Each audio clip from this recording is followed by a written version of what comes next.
మాట్లాడినివ్వండి మాకు అభ్యంతరం. I'm not yielding sir, I'm not yielding sir, I'm not yielding. అధ్యక్ష, నల్లగొండలో fluoride బాధలు, దేవరకొండలో పసిపిల్లల అమ్మకాలు, పాత బస్తీలో మైనారిటీ తీరని బాలికల వివాహాలు, మహబూబ్ నగర్లో గంజి కేంద్రాలు, పాలమూరు నుంచే 14 లక్షల మంది వలసలు ప్రతి సంవత్సరం. అధ్యక్ష, ముఖ్యమంత్రి రేవంత్ రెడ్డి గారి సొంత నియోజకవర్గం కొడంగల్లో ప్రతిరోజు 2 బస్సులు అధ్యక్ష బొంబాయికి పోయేది. కొడంగల్లో, నారాయణపేటలో, మక్తల్లో ప్రతిరోజులు 2 బస్సులు. అదేవిధంగా అధ్యక్ష, ఆ బస్ స్టాండ్కు పోతే ఆ వలసలను చూసి సలసల కాగే కన్నీళ్లను గారుస్తూ ఆ భార్య పిల్లల ఏడుపులు. అదేవిధంగా 50 ఎకరాలున్న రైతైనా సరే అధ్యక్ష, తెలంగాణలో ఆనాడు కాంగ్రెస్ పరిపాలన ఎంత గొప్ప పరిపాలన అంటే అధ్యక్ష, మహబూబ్ నగర్లో 50 ఎకరాలు ఉన్న రైతైనా సరే గుంపు మేస్త్రిగా పనిచేసే దుస్థితి అధ్యక్ష. హైదరాబాద్కి వచ్చి కూలీ చేసుకునే దుస్థితి. ఇది వాస్తవం అధ్యక్ష, వారికి కూడా తెలుసు. ఒక్క మాటలో చెప్పాలి అంటే తప్పకుండా చెప్తాం, అన్ని చెప్తాం. గౌరవ అధ్యక్ష కేటీఆర్ గారు చెప్తా గౌరవ కేటీఆర్ గారు ఒక్క నిమిషం, డిప్యూటీ సీఎం గారు మాట్లాడతారు. ఒక్క నిమిషం. అధ్యక్ష, ప్రభుత్వం మారింది, ప్రజలు అత్యంత ప్రజాస్వామ్యయుతంగా తీర్పిచ్చారు. మేము చాలా విషయాల హృదయంతో ప్రభుత్వం తరఫు నుంచి చాలా స్పష్టంగా చెప్పాం.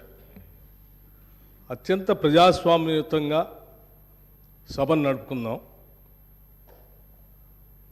ఉన్నటువంటి విషయాలపైన లోతుగా చర్చిద్దాం, నిర్మాణాత్మకమైనటువంటి సూచనలు మీరు ఏమిచ్చినా మేము తీసుకోవడానికి సిద్ధంగా ఉన్నామని చెప్తా ఉన్నాం.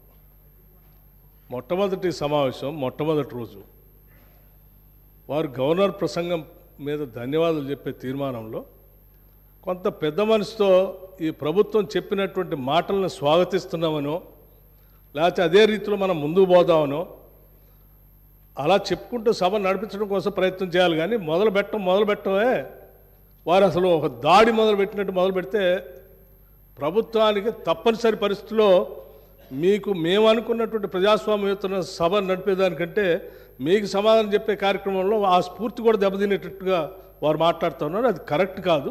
దయచేసి మీరు ఏం చేశారనుకుంటున్నారో చెప్పండి, మేము ఏం చేయాలనుకుంటున్నారో చెప్పండి.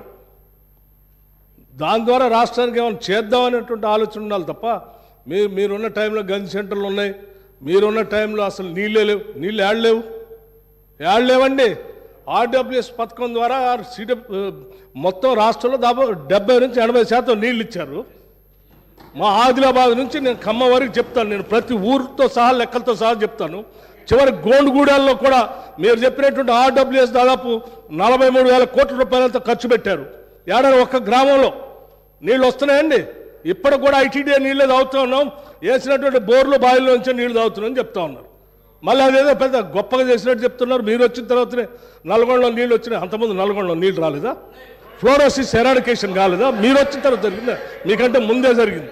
మీరు ఇంకా కట్టినటువంటి ఆర్డబ్ల్యూఎస్ పథకం కింద కట్టినటువంటి సంస్థల్ని, వ్యవస్థల్ని, ఆస్తుల్ని అన్నింటినీ కూడా ధ్వంసం చేసి తాళాలు వేసి పనికి రాకుండా చేశారు. వాటి మీద కూడా లెక్కలతో మేము బయటకు తీస్తాం, రివ్యూ చేస్తాం. అధ్యక్ష, దయచేసి మీరు చెప్పండి. ఎస్, మీరు 10 ఏళ్ళు పాలన చేశారు, ప్రజలు తీర్పిచ్చారు.